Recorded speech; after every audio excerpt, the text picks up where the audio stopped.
Welcome to the Multisport Mindset Podcast, a podcast by age group athletes for age group athletes, focused on sharing stories, knowledge, and highlighting success and endurance. My name is Aubrey Hayes, and my co-host is Joshua Gordon. Welcome to our endurance journey.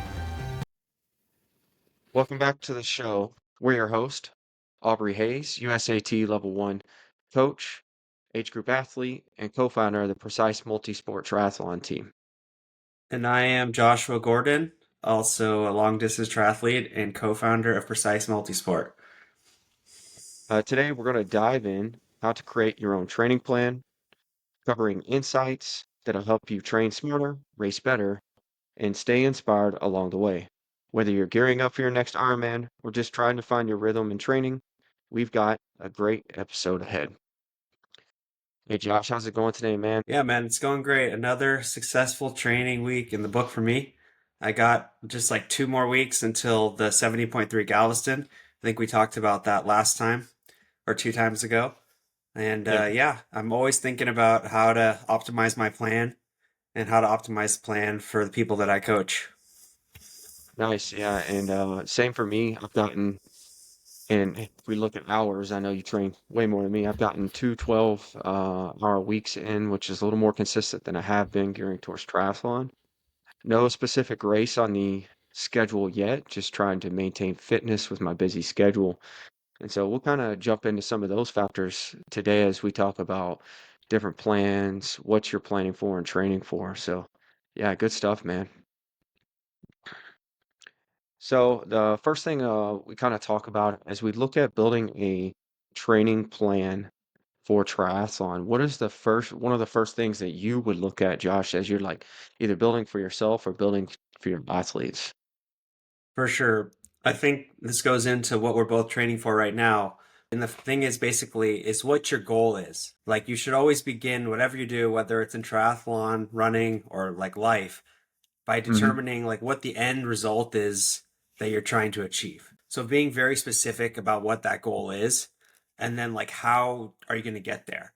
So part of that is kind of like taking an assessment of where you are right now. And that could just Right. be where you are in life. Like you are just trying to maintain, you don't have a goal, a specific race goal. Whereas I'm trying to build up for like multiple Ironmans this year, Ironman World Championship, and other things like that. And so we have to Right. kind of think like, okay, what's our goal? And then we can try to fill in the pieces. Yeah. And I like that you say that, like where you're at right now. So, like, a lot of people think, where's my fitness at? Or I'm not fit enough. But sometimes it's, what's my life look like? Can I fit training in for a full Ironman, or should I focus on Olympic or sprint, or what can I achieve with my current lifestyle and my current fitness? So those are really good things to definitely start with. And so when we look at goal specific, like you said, you have some really high goals. So your training plan is geared towards that, which some may look at your training plan and be like, yeah, I'm not doing that.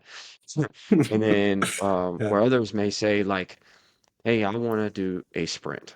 And that could be more manageable for a lot of athletes. And I think it's important to note that I know we think that the long distance is awesome, but sometimes those sprints in the Olympics are what people need. Hmm. So when you talk about those goals, I think there's some things that people forget is like, I think you've mentioned it, like being very specific. How do I get there? You know, and relevant. So there's some different aspects you have there. What are some of those? Yeah, so I mean, we should like think of the goals. I mean, there's many ways to set goals, but the common way is the SMART goal setting. So specific, measurable, achievable, relevant, and time-based. Like I Right. could say, okay, you know, starting at the very beginning. If I say I want to qualify for Kona, right? I mean, that's an amazing goal, but like the problem with that is you don't have anything highly specific that you need to do. You need to say maybe I need to be able to ride like a 4 hour and 45-minute bike split in my next Ironman. It needs to be highly specific so that you can tailor all of your effort, your mind, your body, your training, everything towards achieving that. I mean, it's good to have these high level goals, but then it's better to break them down into like smaller sub goals. And then in Right. terms of like measuring, you don't need to be like measuring everything. In this day and age that we live in, it's almost like digital overload. Like Yeah, personally, I don't measure all the things that people love to measure, but I do measure some key things for me. And I mean, I can talk about what those are. That could be like, what's your estimated FTP or your Ironman heart rate, right? Stuff like that. We can talk right. about those kind of specific things. But then it has to be like, can you achieve that thing? Like I'm coaching this one guy, he has been off triathlon for 20 years. And he's telling me like, I want to achieve this, this, and this. And I'm just like, man, first you need to achieve like a whole bunch of training weeks consistently, even if they're only Yeah, 10 to 12 hours. And then we build from there. And then, yeah, the other one's relevant. If you're listening to this, you're probably a triathlete. You know, you have big goals anyway. And then the most probably important thing that we all take for granted is time. Like, how much time can you put to the goal, and then how long do you have until this goal needs to be accomplished, right? Because you right. can have the most specific, measurable, all those things, but if it's unrealistic with your timeline, I mean, what's the point? Yeah. Yeah, in the army, we kind of have a way of looking at it. It's the same concept you're talking about here. We set like an end state, and then you have objectives, then you have what we call like lines of effort or lines of operation, and then within that is decisive points, and that's kind of like those small steps or goals. Like Mhm. I have to do this to achieve this, to hit my objective, to hit my end state, and it's the same concept as like you need, how do you get there, right? And I think we mentioned in last week's podcast, like a goal without a plan is just a dream. So, like you're saying, this isn't achievable whatsoever for you because of where you're at or the time you can give to it. So let's look at how we get there. So yeah, man, that is definitely some good stuff. And I kind of want to jump into that, like you talked about time available. Mhm. So we kind of hinted at it before this. I'm able to put in maybe 12 hours a week in training. And that's between, because I do a lot of lifting too. So lifting as well as endurance training. And that's what I can give. And that's about max before I start taking time away from my family or taking time away from work and studies. And Mhm. so I know that's what I have to work with. And so therefore I have to build my training plan around that and make it as efficient as possible and geared towards what I want to achieve. It can't be a lot of like filler workouts and things like that. So, and then how do you manage that time piece, not just for yourself, but for Mhm. your athletes? For sure. Like, I have a variety of different types of people that I coach, like college students or people that are retired, and Hmm. everywhere, like in between, people have full time jobs. And so basically, it's like you have to figure out the combination of training load, like you said, but also like life load, because that's another form of stress. And Oh yeah, so, when we first working with somebody, uh, you have a conversation very similar to this. It's like, okay, what are your goals? And then how much can you put towards achieving this, right? And like when we yeah, ask like for a range of time, because I mean, nobody is really doing the same amount of training every single week, right? The plan, we'll talk about this, has to be kind of progressive, right? It has to vary based on how far you are away from a specific event. And so we look for like what's the kind of the minimum to the maximum you can think of. And so I try to get that right, from the people that I'm working with. And like there are some like bare minimum that I would personally recommend. You might have a different opinion, but I think like we should be training at minimum like on average 1 hour a day. It doesn't, you could have a yeah, rest day, but you need to have some longer sessions for building up like mitochondria and endurance and all those other things. So, if people say, "Oh, I can't really train 7 hours a day," then we kind of have 7 hours a week. Then we kind of have to go back and say, like, "Okay, what are your goals? Does this realistically fit what your goal is?" You know? yeah. No, 100%. I think an hour a day is more than feasible for anybody, and that's like, are you going to dedicate time to yourself? And I'll say this over and over again, and I'm sure people will get tired of hearing me saying that, but like, you have to dedicate time to yourself if you want to achieve a goal. And an hour isn't a lot to ask out of Hmm. 24-hour day. So get up early if you have to. Do it during your lunch break. There's certain days that I have a hard time getting up, and I'm like, all right, at lunch I will do this. Like it's just because I need a little extra sleep, but I make time, and I'm a pretty busy guy. I mean, you're a busy guy too, and dealing with, I have a 2.5-year-old, married, full-time job. Like it's a lot. I have one athlete. She's a mom, multiple kids, single mom, and it took her a while to kind of get that consistency, but once she started learning how to plan for herself and how to um, put those training days on the schedule ahead of time and plan for it, she's been on it like nonstop, consistent every week, knocking it out. So it it definitely has its time and place. And then when it comes to looking at those specific goals and your time, that's I think that's Hmm. where people kind of figure out like we already kind of hinted toward like, do I do a longer race or do a shorter race? And that's what you were talking about is this goal even feasible now? So yeah, that's good, man. Do you have any more on that topic, like how we consider that time available, or Yeah, I is there mean, more? there's obviously time is the most precious thing that we all have. And Hmm. so, there's so many things that differ for people's time. Like for me, I live very far away from everything here in Texas. So it's like if I want to go to the pool, it's like an hour of driving total. And so that kind of influences like how I set up my week. Like, can I do something while I'm swimming? Like right after I can Right, go run with a friend or, in the city. And so like we have to consider like kind of a lot of the variables when you say, okay, I can commit 10 hours a week to this. I mean, does that include a lot of things? And like right. going to the pool, driving, or like if you're going to have to drive your car to go park somewhere to go on a long ride. A lot of people have that situation.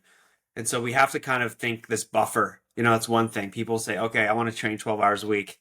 But you really mean they can train like 9 hours a week because they have like 3 hours of fluff surrounding it. And so that's a lot of things that people don't realize is like there's so much that goes into it, like prepping your bottles, like all these other tiny little things that do add up to a significant amount of effort and time.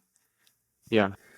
And I would add to that is that being honest with yourself when you start talking about how much time you can actually give to it. And that comes from, anytime I onboard a new athlete, I talk to them, I say, what are you currently doing? Like how often are you working out? And then what days are you working out? So I can kind of get an idea what their schedule already is. And then how much time do they think they can apply to it? And usually what they tell me, I'll probably knock it down 10 to 15% Mm-hmm. because I know they're adding a little bit to sound like they've been putting it in or they have more time. Mm-hmm. And it's those factors that they're not putting in there, like you're saying, is getting your nutrition, driving to the pool, finding a safe place to ride your bike or go run. Mm-hmm. And so with that, I think like adding it's sometimes easier to get a little more out of an athlete or out of yourself if you plan some workouts back to back, maybe doing some more Mm-hmm. bricks, runs off the bike, or, even just running directly after a swim. I think I've seen you do that multiple times. You go swim and then you run at a local area. Mm-hmm. So, yeah, all those factors play a huge part in how much you can do, how much you can afford when it comes to training. Yeah, and we'll talk about that. Like being able to that'll be later, but like how we consistently execute week over week, right? Like if Oh, you have yeah, overcommit yourself, it's not just with training and triathlon and whatever running. If it's in your life, right? If you overextend yourself and commit to something, you're just not going to be happy. And if you're not happy, you're not going to be productive, and it's a cascading issue. So it's always right. better to lean on very conservative planning, I feel like, and then if you have extra time, like, oh, I have 30 extra minutes, I can do like a longer cool down or I can get another session. It's better to add than to Yeah. subtract something like that was committed to ahead of time. Yeah, because when you overplan, then you tend to start missing those like key workouts. And I see that a lot. Like people will miss the key workout and do like the recovery day instead. And I'm like, well, Then that's they'll do not, it too hard. yeah, it's Yeah. like, yeah, come on, that's not gonna work. So yeah, I like that, like underplan a little bit, and then Hmm. we can always add in. Um, the one thing that I kind of dislike, and as an athlete, people should probably gear away from this. If you're not completing a full week of training, don't ask for more training. And I've had some people do that. Oh, yeah. Um, and I was probably guilty of it when I first started. Is like, hey, well, I think I should be biking a lot more, so can I add bikes? And hey, you haven't finished the week of training yet, so no. Like, here's the Right. key stuff, and then we can add. So I think that all kind of goes along with that. Hmm. So when we talk about building into that, and I'm sure everybody's like, "Ooh, what does my plan look like?" Well, we're not there yet. Let's get through some of this and we can All lay out right. like a structure of a week. The next thing that you mentioned and you've highlighted before is training intensity and distribution and how to like really apply that. So For sure. if you start doing that, what do you look at and how do you build that training intensity and duration into your plans? Yeah. So I think it's kind of one thing that's easier to discuss on this topic is if you have fewer hours, it's actually kind of, in some sense, easier to figure out what you do with those hours because, like, you're not kind of like being like, okay, I have like 5 hours a day. How do I fill that time? So, Right. like, if we're Yeah. assuming somebody is trying to like do the minimum effective dose, where they're trying to train basically as little as they can to get the maximum result, which is a pretty common strategy that's recommended because you don't want to overload and everything like that. We just kind of talked about that. So Mm. for in that regard, like training intensity distribution wise, I'm not really talking about like zones, like okay, zone 1, 2, 3, 4. Like I'm not really thinking like in that regard, like 80-20 or something like that. I'm mostly Right. thinking about like how many days are somewhat harder for each of the modalities or the sports that we like participate in. So like I would say like bare minimum, like we should recommend at least one harder session in each sport per week. And that would be like the absolute bare minimum. And then from there, like we can try to say, with a bike, can we add in more because there's less risky and those kind of things. So it's Yeah. trying to think of like how many hard days a week, and when I say hard, I don't mean like VO2 max style workouts. I just mean like harder Okay. than easy. Yeah. Like something Yeah. where Yeah. you're going to be pushing something closer to like Ironman effort, 70.3 effort, Olympic effort, something like that. And because Yeah. I say that is because, this whole 80-20 thing has gotten a lot of, and zone two has gotten a lot of talking in social media and in the world. And there's a lot to that. But if you don't train hard, you're not going to get faster. And Yeah. so it goes back to the 100%. goal setting. If your goal is just to be able to survive or like do a century and with no speed, like sure, you can just train zone two all the time. But like if you have bigger goals, like I want to complete this race in this amount of time, well, you need to get fast enough to be able to do that. Right. And Yeah. so the distribution is going to really depend on the first goal that we have set. Yeah. Yeah. 100%. Like I agree that one hard session per week per discipline is a good starting point. But as you talk about, like athletes that want more out of the sport, that want to accomplish more, they're going to have to put a little more intensity because that one, I would say that most beginner athletes, if you introduce one day of speed in running, one day of speed in cycling, and one day of speed in swimming, they're going to see significant improvements within those first couple months, and they're going to think you're like the best coach on earth. And I think a lot of Yeah. athletes see that they like get a plan and they're like, "Oh my gosh, well, yeah, you're finally putting intensity in." But to get better with that, we would kind of refine that Mm-hmm. and maybe adding a couple sessions with speed. I know specifically for me, most of my bike rides, because I have short amount of time, are going to be Mm-hmm. harder with some like a little bit longer cool downs and warm ups to get some time under tension. But most of it has intensity so that I can keep that engine moving because I have such short time. And so athletes Mm-hmm. with a lot less time, I think that majority of their training should probably be with some intensity. And I know you're not a huge fan of like high intensity, Yeah. but I like it. I think my body reacts very well to high intensity.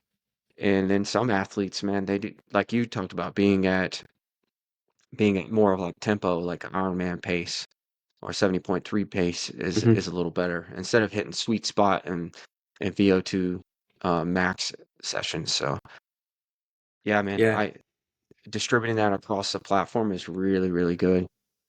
And one of the things I like lately is, and I got this from training with Caleb with marathon, is actually adding the intensity almost in every workout. And that was run specific, but that's kind of where I've started leaning towards all of that is because every one of the runs I did with him had intensity. I think he gave me like one easy run a week and five hard runs Yeah. a week.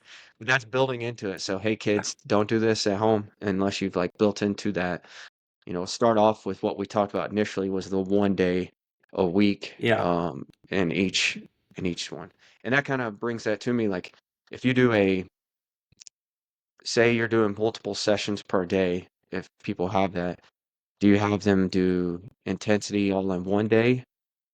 Or like, let's say like, hey, I have a hard run in the morning, I'm gonna do a hard back in the afternoon, or do you kind of split that up? For sure. I mean, like double threshold and all that kind of stuff that's fancy. Yeah. Yeah. Like, as the plan has more hours and the person becomes more advanced, then it's exactly like you said. Like, it's like, oh, can they handle more intensity, more frequency of intensity, right? And so, like, Right. there's like the other side of the pendulum. And so, like, for some people that have a problem recovering, like I would recommend doing that. Like, okay, do a hard bike and a hard run on one day, and then take like 1 or 2 easy days after that. You like Yeah. stack the intensity, and then you have more time between workouts. That might work better for some older athletes or some people that have really demanding jobs where like they can train really hard on like a weekend and then they could do it once during the week. And Yeah. so, I mean, generally speaking, if it works for you, I would recommend that. But I mean, for me personally, I do that sometimes, but usually that would be like a brick or something like that where I would do like an intense bike and then do some like race pace work on the run right after. And the truth is, if you're swimming properly, almost every swimming session, it's like you said with Caleb's running plan. Like almost never you go into the pool and just like fluffing around. Yeah. Like it's always like intervals, like hundreds, 200s, whatever, Right. 50s. And so like if any day that you swim and do another workout, you're usually doing double intensity anyway, right? Yeah. Yeah. Yeah. Just you always see like, hey, do a recovery swim. Like, is that is that a real thing? It doesn't feel like a real thing. It feels like I'm just drowning for longer. So Yeah. yeah, I always thought like, yeah, I'm gonna go do some controlled drowning today. So um, please For don't let sure. that keep you guys from swimming. I'm just saying I don't like it that much. Well, you I don't don't think want to many. drown. You don't want to Yeah, drown, yeah, right? yeah. I don't think many athletes truly enjoy the swim. I would argue No. that most athletes like want to spend more time on the bike. I think a lot of people get like really into biking. A lot less injury.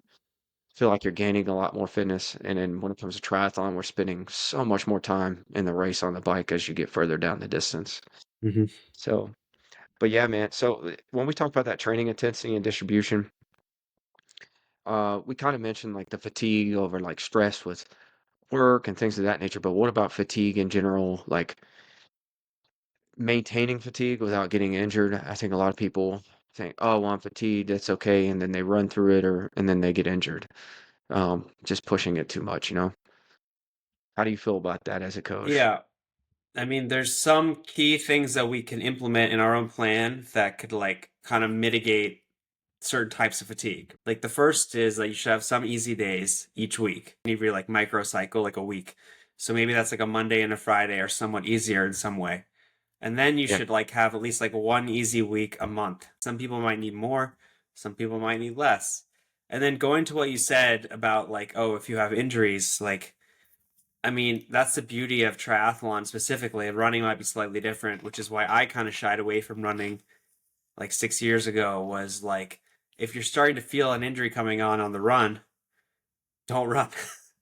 That's yeah, the yeah, simplest advice that I can give people because like I've gone like 3 weeks without running. Last year I broke my foot. I didn't run for 8 weeks, and I still trained on the bike and I ran like my best marathon off the bike in the race later that year. You know, it yeah, was like not a big deal. So I think like, you should be cognizant of fatigue, and don't let it build up to the sense that you're like, oh, I get sick, or I need to take like 3 weeks of doing like nothing because I got totally overtrained or overreached. And so I think it's like important to build in structured rest and recovery like every single week, basically. yeah. No, 100%. Like, I had that. I had a coach a while back for triathlon, and we're pushing to PR in 70.3. It was after we did Galveston, and I wanted to hit 450 or below because I just finally hit sub 5 hour, and we're pushing the run a lot more. And I told the coach at the time, like my calves are feeling like really beat up and stuff. And he kept planning like hard runs. And instead of being listening to myself, I just like, all right, I gotta stick to the plan, stick to the plan. And I ended up straining, like I was running on the treadmill, easy pace, and my calf just like popped. And I strained it, and 6 months later, I was finally able to run without pain again. and that was through Jeez. physical therapy and stuff like that. So it's like you have to manage that, and that's not just up to the coach to manage that for you. That's up for yourself to manage that, as you spoke about a little bit there. Is like, how 100%. do I fit? How do I feel today?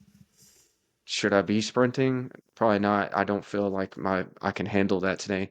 Like really listen to yourself and take advantage of checking in with yourself. And I always recommend like if you have a device that can give you like HRV and stuff, I'm big on looking at HRV. I think it's done a lot for me.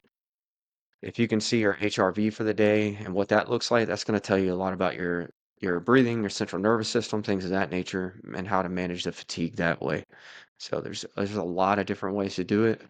We just gotta listen to it. And I think that's the hardest for like especially triathletes with the A personalities most of the time with endurance athletes is like you don't you're not gonna win it off of today's workout. Like if you have to take today off, it's going to be okay. Like you don't have to do everything to the T 24/7.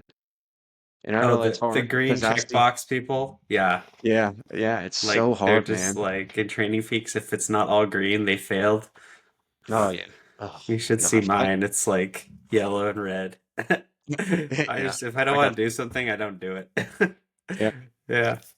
So all right, man. Let's talk more. So we talked about that, and then I think Hmm. we've hit on progression a little bit, but like how to progress into distances. So I think the easiest way for me to explain it to people is Hmm. let's look at it in a one sport aspect right now. So if you're training for a marathon, you're not gonna take this first week and start running 50 miles a week if you've never done that before. And then let's just take the long run of the marathon each week. If I start my long run maybe 6 miles, which for some people that's not long, some people that's long.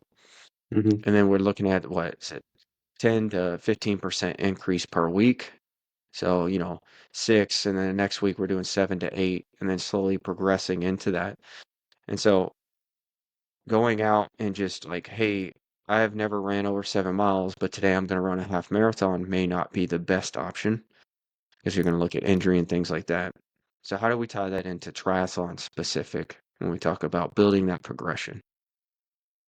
Yeah. I mean, the running is a good example because that's actually the most risky. So I feel Yeah, like that should be the most strict, like you said.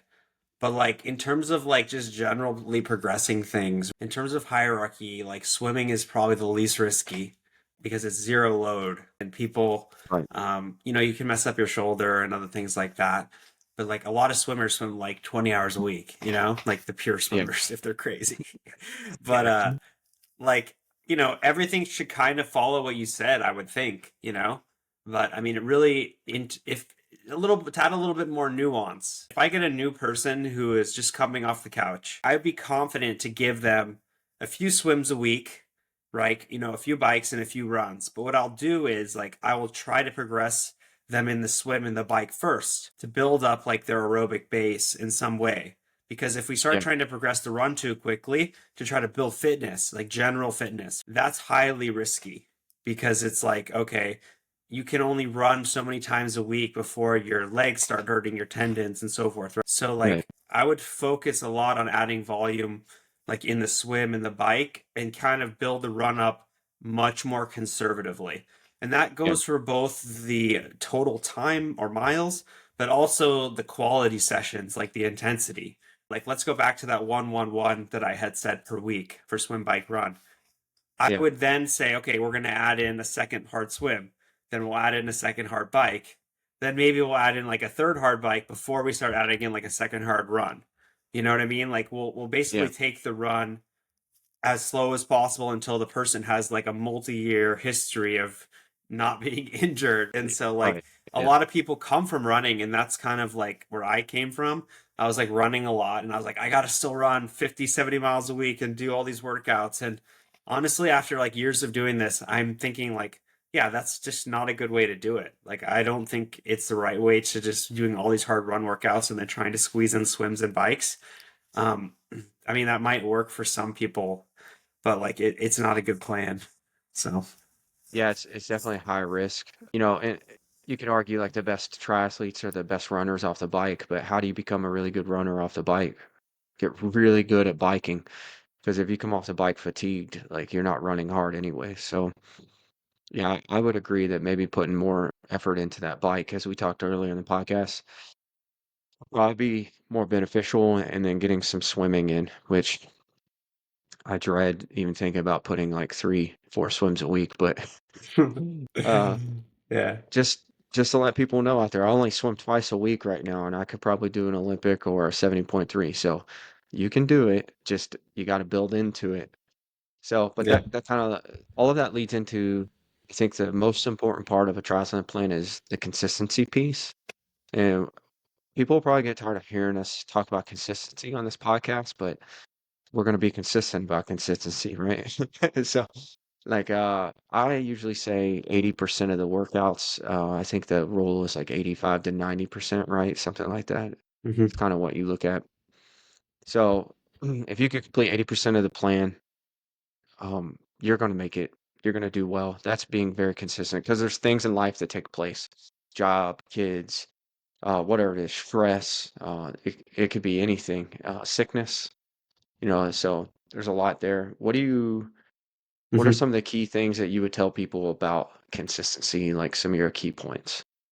That's good. Yeah, like one of the things I would say to someone who struggles with consistency or just explaining to is if you go to our what I said 7 hours a week, and if you do that 90% of the weeks, you're gonna beat probably at least 75% of the people at any race, Yeah, just by training 1 hour a day 90% of the weeks.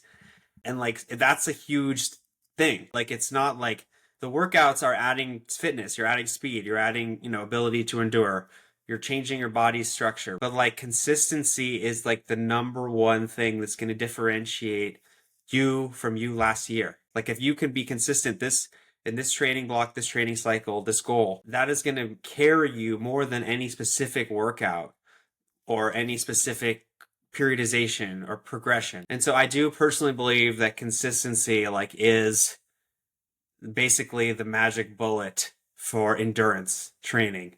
Like if you can nail consistency, even if you're doing not like the wrong thing every single day of the week, but you're still showing up every single day to do something, you are yeah, going to excel compared to like the average person. yeah, 100%, man. And it's kind of funny. Before I got into endurance sports, I coached high school wrestling for a long time. And that's one of the key things I would pitch to them. Now, you might think that's silly because I have them every day of the week for wrestling practice. They're always there. But I would tell them is like consistent effort and consistently showing up mentally to the wrestling room is what put them ahead. And at the end of every week, it'd be like, hey, we just stacked another consistent week. And then 2 weeks. And the guys started realizing that, guys and gals, we had girls too on the wrestling team, and they started realizing that. And not only did it help them obviously on the mat, but it helped them mentally when it went into matches. Like, hey, I strung like 3 really good weeks together leading into this tournament. And so I don't, it, it's everywhere, and it's consistency in your job, consistency in your life. Call it a buzzword if you will, but it's reality. Like, It's not sexy. oh, yeah. What's that again? It's not sexy. Like nobody No, wants to hear show up and do the work every day and you'll get results. It's that's how like you get by, man. That's how you do things, right? Like, yeah. yeah, like it's so crazy, man. And so I'm glad that's the one thing that will always speak, and I'll say it over and over again, is the consistency piece. So if you write in and say, "How do I get better?" The first thing I'm probably going to say is consistency, but here's some other things to do. So, Yep. man, that's yeah, and that becomes a you become competitive, like you said. I guess I never really looked at it that way, being at the top 90%. Because I think I have a different mentality of like I have to knock it out, knock it out, or I'm going to be way in the back. And sometimes we underestimate how much it does for us. So Hmm. good stuff, dude. So yeah. So with that, now that we've gone through kind of those key steps, if you will, like setting a goal, time available, looking at your time available, training intensity and distribution, progression and consistency. What does an average plan look like for you when you're building it out? If you were just like a For cookie sure. cutter plan, here's how you Yeah. do it. So we have our free plans. You can go look and see some of the plans that I've and Aubrey have built. Yeah. But like at the most basic level for the like, let's just say it's like an intermediate person with a Olympic to half Ironman kind of goal, something like that, or like a marathon, right? That's slightly different because it's only one sport, although I'd recommend cross training. But it would probably be like two swims, three bikes, and three runs. And then if they had time, one or two like strength and mobility kind of sessions. And like, how long those sessions are, they're going to depend on how far away from the event. It's going to depend on your current level of fitness compared to your goal. Yeah. Like in terms of like structuring a week, that's 8 workouts. And if you have one rest day a week, right? Then you're basically going to have to figure out like, okay, some of the days are going to have 2 workouts. And it's kind of my personal belief that doesn't really matter which days those are. Like you shouldn't like get too caught up on okay, which days I should do 2 workouts. If you consistently do those 8 workouts, you will progress and you will get faster. Nice. Yeah, I agree. I think that's a pretty good setup, especially for that distance. And I would just add to it, like if you're looking at sprint to Olympic, kind of a beginner, I would say two of each event for the week as you get into it, because one thing I want people to really focus on when they start getting into endurance sports is strength training still, and strength training for endurance. And Mm, I will always preach that is like that strength training should look different than going to the gym and bodybuilding. Um, Specifically looking at single leg lifts mm, is where I would add in. So doing like RDLs, single leg, doing some different type of jumping, things of that nature, trying to put load on a single leg because that's going to mimic what running is mm, and prevent some of that injury, and then building a lot of power in the legs. So yeah, man, I think those are really good. So if anybody is looking to build their triathlon plan, I think they have a good basis now of what that should look like. Hopefully, they don't have to decipher too much of what we said today. But I think this would be a really good build for anybody. And then again, like you said, they can always go and look at our free plans. So those are always available. mm-hmm. Well, good stuff, man. Is there anything else you want to add to that before we close out today? No, I would say like basically like I am always talking to people and so are you, I'm sure. So if anybody just like Yeah, has any questions, they want us to review their plan or they want to talk about their goals with us, like they should just reach out on our website and like, yeah, no 100%. commitment or anything like that, right? Just like I do this for fun, right? We both do this, so like it would be our pleasure basically to help assist you in reviewing what you're already doing or what you might want to do in the future. So with that, you can always reach out. And if you're in the market for a coach, we're always taking on new athletes, whether it's running, triathlon, strength training, you want to do ultras, whatever it is, we got your back. Make sure you click the follow button at the end of this podcast, and then follow us next week to tune in on how to track and analyze your training. All right. If you have any questions for next week, you can submit questions for precisemultisport@gmail.com or at www.precisemultisport.com. Contact us. Thanks for joining us. Thank you all for joining the Multisport Mindset Podcast. Click that follow button and join us every Wednesday for a new episode. Make sure to visit the team website at www.precisemultisport.com. Follow on Instagram and subscribe on YouTube. We will see you next week.